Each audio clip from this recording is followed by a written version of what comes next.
오늘 정책 전선에 오보 안개가 자욱합니다. 한 치 앞도 안 보이신다고요? 걱정 마세요.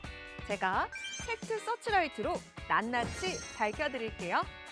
답답한 뉴스 속을 시원하게 풀어드릴 뉴사이다 팩트 기상도 시작합니다. 오늘 노동전선의 먹구름이 요란합니다. 노란봉투법 시행되면 하청노조 수백 곳과 무한교섭, 3월부터 산업 현장 전쟁터 된다? 이거 재난영화 예고편인가요? 진짜 태풍인지 아니면 과장된 저기압인지 법 조항부터 정확하게 들여다보겠습니다.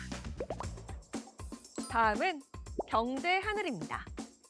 한국 작년 4분기 성장률 최하위권, 꼴찌권 추락. 순위표만 보면 북극 한파인데요. 체감온도도 그렇게 차가울까요? 기저효과인지 구조적 침체인지 숫자의 체감온도 제대로 짚어보겠습니다. 마지막은 배움의 전선입니다. 전공과 상관없이 모든 대학생이 배우는 대학 AI 기본교육 지원. 정부가 지원하는 대학 AI 기본교육은 무엇을 어떻게 바꾸게 될지 정책의 실소까지 살펴보겠습니다. 지금까지 오보는 걷어내고 팩트는 밝혀주는 뉴사이다 팩트 기상도였습니다.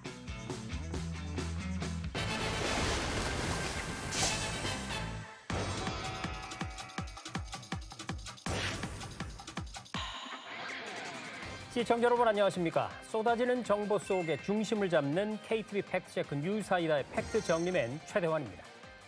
안녕하세요. 여러분의 답답한 속을 뻥 뚫어드릴 팩트 족집게 강아랑입니다. 오늘도 우리 정책의 이면을 날카로운 시선으로 분석해 주실 전문가를 모셨습니다. 서연희 변호사님 어서 오세요. 어서 오십시오. 네, 안녕하세요. 감정에 휘둘리지 않고 사실과 법리만으로 사안을 냉정하게 짚어보겠습니다. 든든합니다. 자, 그럼 오늘 첫 번째 주제는 말이죠. 잠깐! 최 앵커님, 제가 네. 문제 하나 내도록 하겠습니다. 그러시지요. 이 산업 현장에 밤마다 피를 말리는 정체불명의 괴담이 돌고 있다고 하는데요. 자, 이 세 가지 봉투 중에 어떤 것과 관련이 있는지 아시나요? 전 이걸 택합니다. 오! 바로 노란 봉투죠. 자, 원청이 수백 개의 하청 노조와 무한 교섭을 하느라고 집에도 못 가게 된다는 바로 그 노란 봉투 괴담 아니겠습니까? 맞습니다. 이 쪼개기 교섭으로 춘투 대란이 온다라는 보도가 잇따르면서 산업계가 공포에 떨고 있습니다. 네. 그래서 이번 시간에는 3월 10일 시행을 앞둔 노란 봉투법 본격적인 팩트 체크를 들어가 보겠습니다. 자, 오늘 이 사안의 사실관계를 명확하게 확인해 주실 분입니다. 이현옥 고용노동부 노동정책실장이 나오셨습니다. 실장님 어서 오십시오. 반갑습니다. 안녕하세요. 고용노동부 이현옥 노동정책실장입니다. 국민들의 불안감을 싹 없애드릴 수 있도록 제대로 설명해드리겠습니다. 네, 잘 오셨습니다. 자, 그럼 팩트 체크에 앞서서 우선 답답한 속에 도움이 되는 우리 시원한 사이다 한 잔 마시고 들어가겠습니다. 하나, 둘, 셋.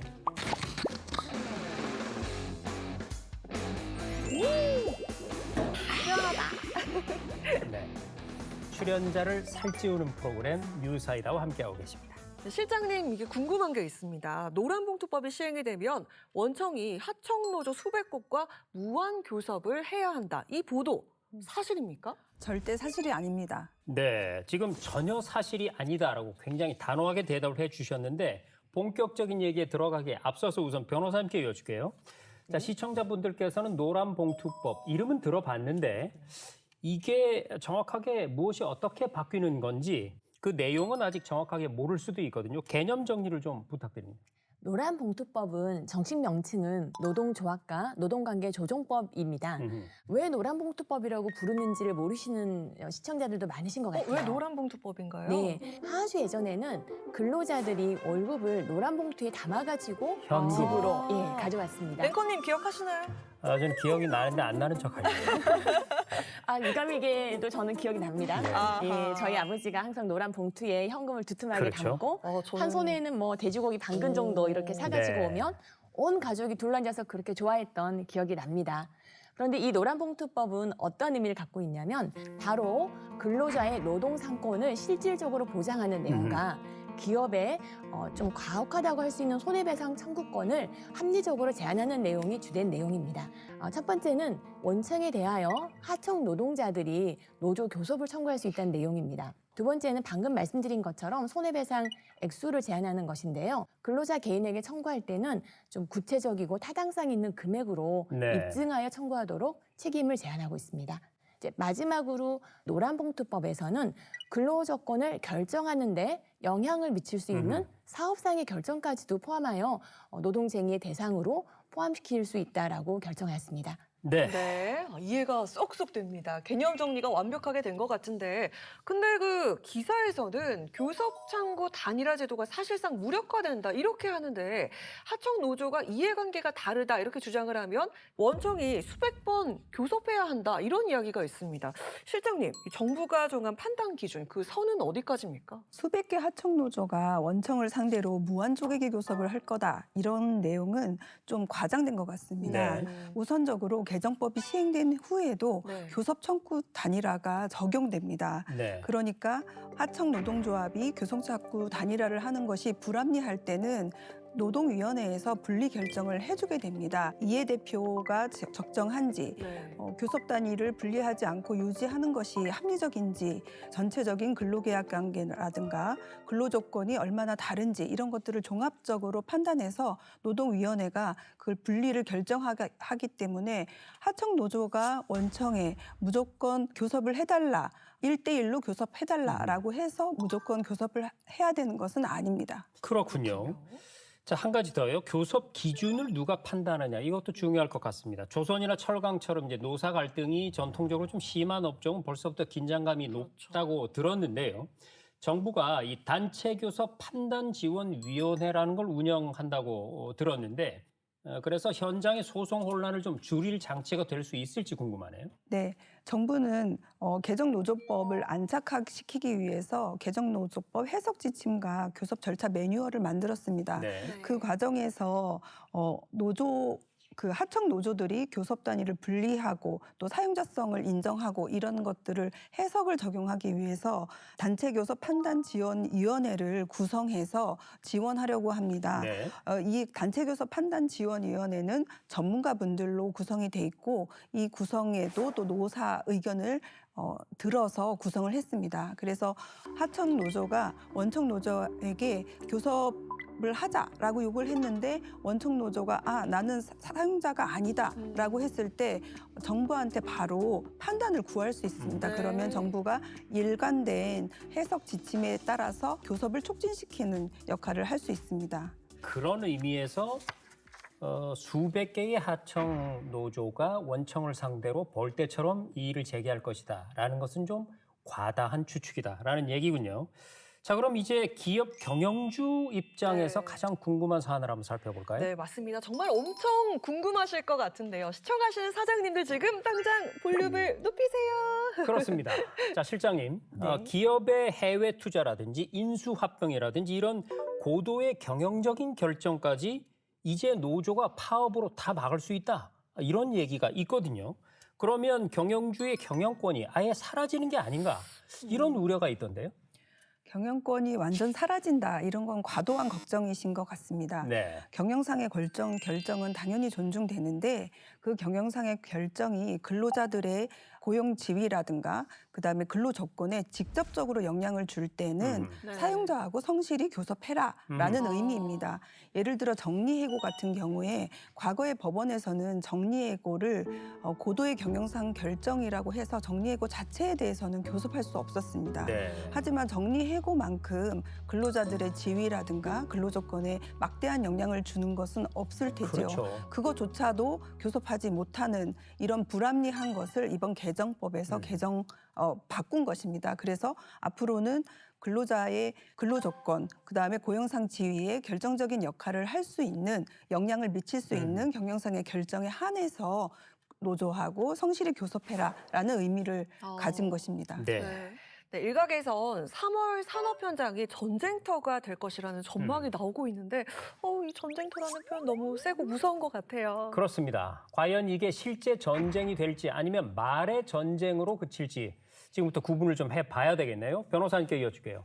과거 판례라든지 유사 사례들로 봤을 때 실제 산업 마비 뭐 이런 사태로 이어질 가능성 어느 정도로 보세요? 네, 사실 이제 과거의 유사 사례를 한번 살펴보겠습니다. 가장 이제 최근 사례로는 2011년 복수노조 허용이 좀 유사한 사례가 아닐까 생각이 드는데요. 네. 또 다음 달부터 모든 사업장에 복수 노조가 허용됨에 따라 노동계에도 큰 지각 변동이 예상되고 있습니다. 7월 1일부터 한 사업장에 여러 개의 노조 설립이 허용됩니다. 단 회사 측과 단체 교섭을 벌일 때는 노조가 자율적으로 대표 노조를 만들어 교섭 창구를 하나로 통일해야 합니다. 당시에도 복수노조를 허용하면 큰 혼란이 일어날 것이라는 우려가 팽배하였습니다. 그러나 실질적으로는 복수노조 허용 기간 동안 단기간 동안 112개의 복수노조가 설립은 되었지만 네. 우려와는 달리 산업계 마비 사태는 발생하지 않았습니다. 그랬죠. 조금 더 최근의 일로는 2022년에 중대재해처벌법이 시행되었던 때를 돌이켜볼 수 있겠습니다. 당시에도 한국에서 기업을 더 이상 할 수 없다라고 하는 불안이 만연하였었는데요. 실제로 중대재해처벌법이 적용되었다고 하더라도 기업가의 구속률이 굉장히 높아졌다거나 경영 마비 상태가 발생했다거나 이런 우려는 이런 사태는 발생하지 않았습니다. 그렇군요.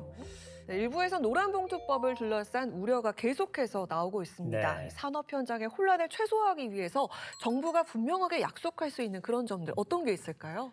중앙정부에서는 공공 부분에서 합리적인 교섭이 정착되도록 관계부처와 협업하고 있습니다. 네. 또 고용노동부 본부 차원에서의 명확한 그리고 일관된 법 해석과 중앙노동위원회 또 지방관서에서도 노사를 적극적으로 지원해서 이 제도가 합리적으로 잘 정착될 수 있도록 하겠습니다. 네, 잘 알겠습니다. 그러면 오늘 팩트체크 정리 들어가 보겠습니다. 노란봉투법이 시행되면 원청이 하청 노조 수백 곳과 자동으로 무한 교섭을 해야 한다는 주장, 사실과 다릅니다.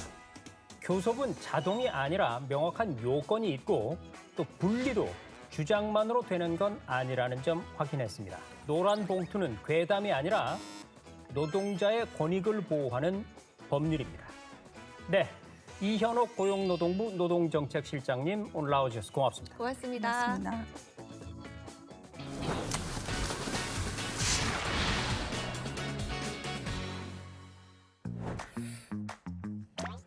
강현코 지금 뭘 그렇게 보고 있어? 아니, 우리나라 경제 성장률이 최하위권이라는데요? 정말? 그 정도는 아닌 것 같은데. 진짜 살기 더 어려워지는 거 아니에요? 아니 그게 어디서 나온 자료인데? 몰라요. 허허, 사이다 앵커가 말이야. 그런 걸 그렇게 덜컥 믿어버리면 안 되지. 찾아봐야지. 그렇겠죠? 그럼 제가 직접 확인하러 갈게요. 어디 가서 확인하게? 어디로 가지? 아, 여기 뉴사이다에서 확인하면 되겠네요. 그렇지.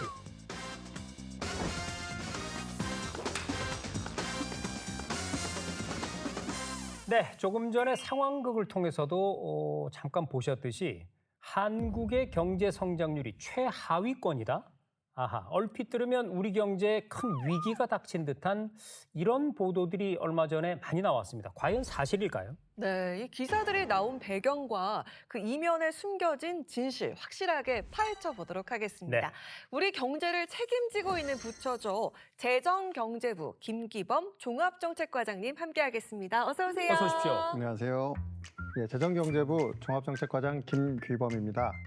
오늘 관련 정책의 취지와 핵심 내용을 사실에 기반해 정확히 설명드리겠습니다. 네, 잘 오셨습니다. 자, 과장님 그럼 먼저 우리 시청자들의 불안감부터 좀 해소해 주기 위해서 우리 경제 성장률이 앞서 상황극에서 보신 것처럼 뭐 크게 걱정해야 될 그런 수준인 건가요? 결론부터 말씀드리면 전혀 그렇지 않습니다. 종합적으로 볼 때 최근 우리 경제는 국내적으로 소비와 투자가 개선되고 있으며 대외적으로는 반도체를 중심으로 한 수출 호조에 힘입어 경제 회복 흐름이 이어지고 있는 상황입니다. 자, 그렇다면 얼마 전 기사에 나온 작년 4분기 경제 성장률이 주요 24개국 중에 22위다. 이 기사 어떻게 된 겁니까? 앞에서 언급된 기사의 내용처럼 전체적인 경기 흐름을 고려하지 않고 특정한 짧은 시점에서 국가 간 단순 비교를 하는 경우에는 착시에 빠질 수 있습니다. 작년도 우리 경제는 1, 4분기 계엄 등의 충격으로 역성장을 기록한 이후에 빠르게 반등을 해왔습니다. 네. 수치를 보자면 1, 4분기에는 마이너스 0.2%였지만 2, 4분기에는 0.7%, 3, 4분기에는 1.3%로 빠르게 높아지고 있었습니다. 네. 와.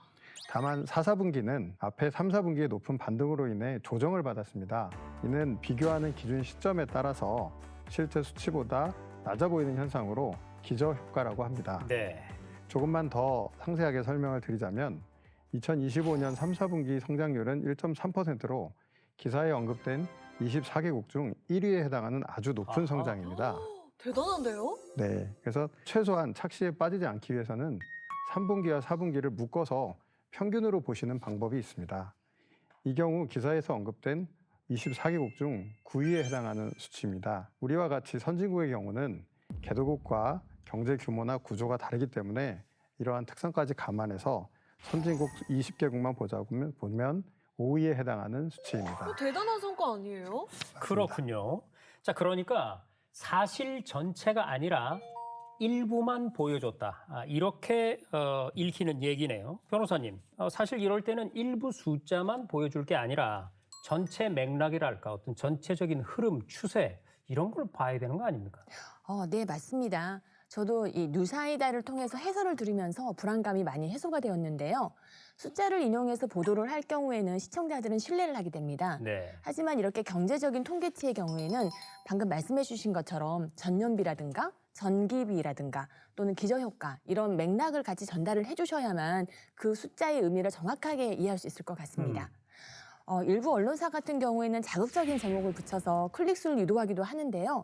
제가 담당한 사건 등에서는 이렇게 잘못된 인식을 제목으로 끌어내는 경우에는 불법 행위로서 손해배상을 청구한 경우도 있었습니다. 그래서 숫자에 대해서는 이 숫자가 의미하는 것과 의미하지 않는 것을 상세하게 알려주는 것이 반드시 필요한 것 같습니다. 네. 이 기사도 손해배상 청구 가능한가요? 개인적으로 연락 주십시오. 알겠습니다. 알아서 편집하세요. 네. 변호사님도 우리 경제가 더 좋아질 거란 기대하고 계십니까? 네, 그럼요. 와. 저는 이제 이재명 대통령님이 그 선거 공약으로 코스피 5천을 내세우셨을 때 좀 믿었습니다. 그래서 주위에 그래도 우리 정부가 좋은 정책으로 반드시 3,500까지는 끌고 갈 거야라고 말을 했었는데 2026년에 6천을 넘을 줄은 저도 차마 상상은 하지 못했습니다. 네. 그쵸. 예, 그렇지만 우리 기업이 워낙 실적과 기술이 좋기 때문에 저도 굉장히 기대하고 있습니다. 네. 자, 조금 전에 얘기했듯이 우리 경제 성장 전망에 대해서도 주요 기관들이 성장률을 많이 올렸더라고요. 과장님, 올해 좀 기대를 더 해봐도 될까요? 어떻습니까? 기대하고 있습니다. 네, 정부는 지난 1월 금년도 경제 성장 전략을 발표하면서 성장률 전망을 2%로 제시했습니다. 작년도 1%에서 2배 높아진 좀 전망입니다. 박수 쳐도 될까요? 말씀하신 것처럼 정부의 전망과 유사한 수준으로 국내의 전망 기관들도 전망 수준을 상향 조정하고 있는 상황입니다. 이는 수출이 반도체 등을 중심으로 해서 우리나라의 주요 업종 등이 강세를 보이면서 높은 증가율을 유지하고 있기 때문입니다. 따라서 금년도는 작년도 하반기부터 시작된 경제의 회복이 계속될 수 있다고 자신 있게 말씀드리겠습니다. 네. 자, 그렇다면 과장님, 올해 우리 경제가 더 나아지기 위해서 노력하는 이 정부의 각오한 말씀 부탁드리겠습니다. 네, 정부는 올해 2% 성장 달성을 위해 거시경제를 적극적으로 관리하고 있습니다. 예산도 8.1% 높여서 집행하고 있고 자동차 개소세 인하도 연장하는 등 세제 지원과 함께 부문별 활성화 대책도 동시에 추진하고 있습니다. 국민 여러분께서도 움츠러 드시지 마시고 우리 경제의 저력을 믿고 활력 있는 경제활동을 계속해 주신다면 정부가 전망한 2%를 무난하게 달성할 수 있을 것으로 믿습니다. 네, 잘 알겠습니다. 그러면 오늘의 팩트 정리 들어갑니다.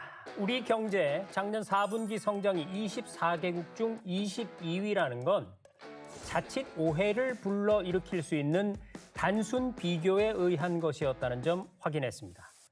나무만 보지 말고 숲 전체의 모습을 보는 통찰, 특히 경제 분야에선 더욱 중요할 것 같습니다.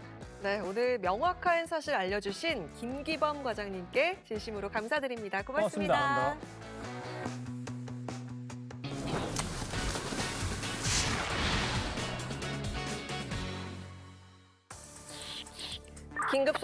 긴급 속보. 화성인이 뉴저지 상륙. 뉴욕이 점령됐습니다. 헉, 그런데 앵커님 이거 진짜예요? 여허, 자 아랑요원 진정하세요. 이거 1938년 10월 30일에 미국 CBS에서 방송된 우주전쟁이라는 라디오 드라마 얘기입니다. 아니 드라마라고요? 아니 네. 그러면 속보입니다. 화성이 나타났습니다. 이렇게 너무 리얼하던데 이거 제가 낚인 건가요? 낚인 거지요. 그런데 강아랑 요원뿐만이 아닙니다. 그때 네. 미국 사람 무려 100만 명이 낚였습니다. that the people of an invasion from Mars would find ready acceptance. 그러니까 속보 형식으로 이걸 전하니까 사람들이 진짜인 줄 알고 실제로 피난을 떠나고요. 또 전화국이 마비가 되고 아주 대패닉이 왔습니다. 오해가 실제 공포가 된 대표적인 사례죠. 아니 세상에 이 드라마도 정말 이 정도인데 네, 진짜같이 포장된 잘못된 정책 정보 이거 얼마나 위험하겠어요. 그렇습니다. 그런 정책 가짜 뉴스는 제가 딱 잡아내겠습니다. 맞습니다. 이 사실처럼 포장된 거짓은 단순한 해프닝이 아닙니다. 무려 100만 명을 실제로 움직였고요. 도시를 마비를 시켰으니까요. 오해는 감정이 되고 감정은 행동이 되고 그 행동이 사회를 흔들어 버릴 수 있는 것이죠. 그렇기 때문에 더더욱 사실은 정확해야 합니다.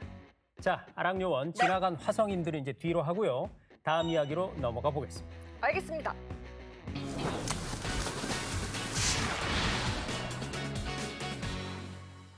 네, 잘못된 정책 정보를 톡 쏘는 시원함으로 풀어주는 저희 뉴사이다. 하지만 알면 힘이 되는 정책 소식도 시원하게 함께 알려드립니다. 네, 저희 뉴사이다가 전하는 굿뉴스, 굿 정책 시간입니다. 자, 변호사님, 혹시 AI 많이 활용하시나요? 아, 네. 저도 최근에 다양한 AI 기술을 사용하고 있습니다. 판례 분석이라든가 해외 입법 내 분석, 그리고 논문 분석 등에 굉장히 빠르고 효과가 아하. 좋아서 아주 만족하고 있습니다. 네, 우리 네. 변호사님 별명이 괜히 걸어다니는 AI가 아니에요. 네. 그렇군요. 자, 요즘 대학생들은 사실 태어나면서부터 디지털 기기와 함께한 세대죠. 정부에서는 미래 주역인 이들의 AI 교육에 더 많은 노력을 기울이고 있는데요. 오늘은 그와 관련된 정책을 알아보겠습니다. 네, 교육부 이윤홍 인공지능 인재지원국 국장님 나오셨습니다. 반갑습니다. 어서 오십시오. 안녕하세요. 교육부 인공지능 인재지원국장 이은홍입니다. 오늘 AI 기본 교육에 대해서 자세히 말씀드리도록 하겠습니다. 네, 국장님 잘 오셨고요. 요즘에 SNS에 올라온 영상들 보면 정말 이게 사람이 만든 건지 AI가 만든 건지 구분하기가 너무너무 어렵더라고요. 아, 정말입니다. 정말 이렇게 만들어진 가짜 뉴스 너무너무 많아요. 맞습니다. 저는 강아랑 앵커를 처음에 유튜브에서 봤을 때도 AI가 만든 건 줄 알았습니다. 무슨 말씀이세요? 너무 흠잡을 데가 없어서. 자, 그런 걸 잘 걸러내려면 여러분 우리 뉴사이다를 반드시 시청하셔야 되지만 AI에 대해서 미리 좀 잘 알아놔야겠다 이런 생각도 들거든요. 네. 요즘에 대학가도 AI 교육이 화두가 되고 있습니다. 정부에서 대학 AI 기본 교육과정 개발을 지원한다는데 자, 국장님 우선 AI 기본 교육이라는 게 어떤 건지부터 좀 설명해 주시죠. 네, 저희가 추진하는 AI 기본교육과정 지원 사업에서 말하는 기본계획은 네. 대학생들이 전공에 관계없이 기본적으로 갖추어야 될 보편적인 AI 역량을 기르도록 하는 것을 마치 의미합니다. 국영수처럼. 네. 네, 여기서 말하는 보편적인 AI 역량이라고 하면 먼저 AI 윤리나 비판적인 사고, 그리고 기초적인 AI 도구 활용과 같은 AI 리터러시 역량을 포함하고 있고요. 또 이를 바탕으로 해서 학생들이 일상생활의 영역에서나 자기의 전공 분야에서 AI를 필요에 따라서 더 올바르게 효과적으로 활용할 수 있는 역량을 키울 수 있도록 하는 것입니다. 그리고 이런 기본적인 역량이 바탕이 되어야 보다 전문화된 인재 양성으로 나아갈 수 있을 거라고 생각을 네. 합니다. 근데 여기서 전공에 관계없이 모든 대학생들에게 AI 교육을 하는 것인데 이게 어떤 배경에서 추진이 된 건가요? 네, 모두 아시다시피 지금 AI 기술이 급격하게 발전하면서 이제는 모두가 AI를 일상에서 경험하고 또 쉽게 접하고 사용할 수 있는 환경이 되었습니다. 네. 실제로 대학에서도 학습하는 과정에서나 과제를 수행하는 과정에서 광범위하게 AI가 활용되고 있고요. 그렇죠. 네, 이런 현실 속에서 교육부에서도 얼마나 많은 AI 전문 인재를 양성할 것인지에 대한 고민과 함께 이제는 어떻게 하면 모든 학생들이 AI와 공존하면서 살아갈 수 있는 기본적인 역량을 갖출 수 있도록 할 것인지에 대해서 고민을 하게 되었습니다. 실제로 대학에서 많이 이렇게 AI를 활용하는 것과 별개로 네. 아직까지는 AI에 대한 이해나 이런 비판적이고 윤리적으로 활용하는 것에 대한 체계적인 교육은 좀 부족한 것이 현실이고요. 실제로 작년에 일부 대학에서 시험 중에 생성형 AI를 활용해서 부정행위가 있었던 것과 네. 같이 진짜요? 문제점들도 지적되고 있습니다. 아. 저희 이번 사업은 이렇게 AI가 광범위하게 활용되고 있는 현실에서 학생들이 AI를 무분별하게 활용하지 않고 학습 과정에서든 일상생활에서든 보다 올바르게 그리고 또 보다 효과적으로 AI를 활용할 수 있도록 AI에 대한 이해와 역량을 높이기 위해서 추진된 것입니다. 그렇군요. 개인적으로 또 궁금한 게 있는데 네. 이게 부정행위를 하는 경우도 있겠지만 과제 뭐 리포트 써와 이렇게 했을 네. 때 그 네. 리포트 AI로 다 써오는 그런 경우도 있을 것 같아요. 네, 있을 수 있겠죠. 네. 그런 부분들도 저희가 이제 이런 교육을 통해서 리포트를 쓰는 과정에서 AI를 어떻게 활용해야 되는지 이런 부분에 대해서도 교육을 할 수 있을 것이라고 생각을 합니다. 그렇습니다. 설명을 들어보니까 AI를 그냥 활용하는 것만 가르치는 게 아니라 네. 제대로 잘 활용해야 한다. 이 부분을 가르치는 거군요. 그런데 저만의 생각인지 모르겠습니다만 우리 국장님께서 네. 교육부에서 나오셨잖아요. 네.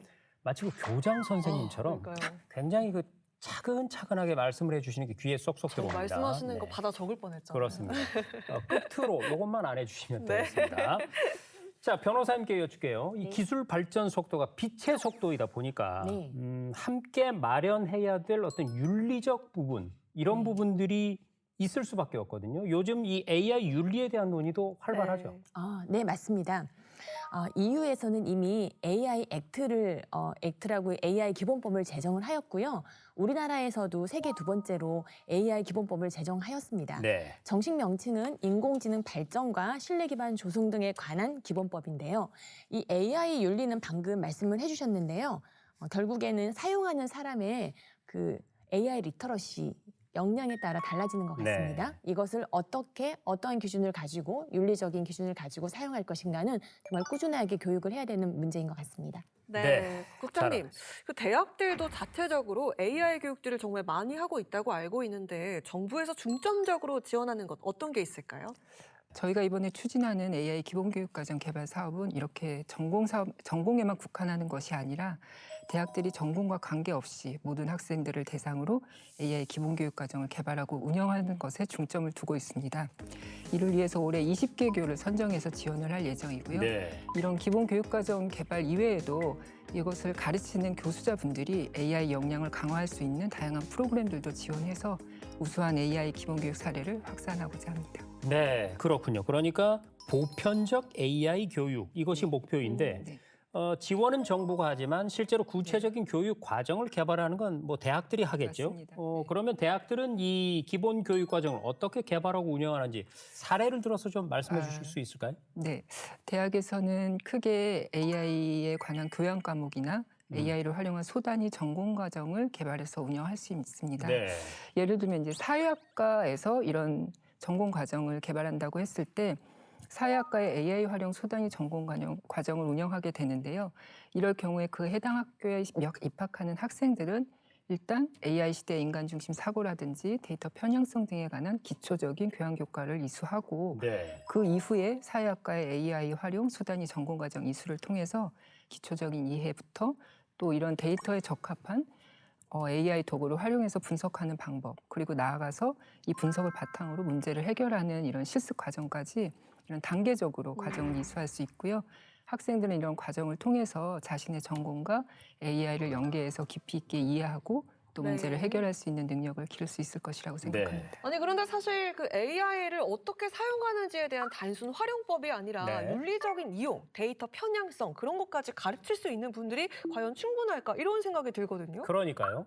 이 AI도 잘 알고 또 인문학적인 소양까지 갖춘 교수님들이 좀 많이 필요할 것 같은데 어떻습니까? 그래서 이번 사업에서는 이런 기본 교육과정 개발 외에도 이런 교수자분들께서 AI와 관련된 이런 연수 프로그램들을 지원받을 수 있도록 할 예정이고요. 네. 그리고 이런 교과목을 개발하거나 운영하는 데 있어서 어려움을 겪으실 경우에는 1:1 컨설팅도 제공해 드릴 예정입니다.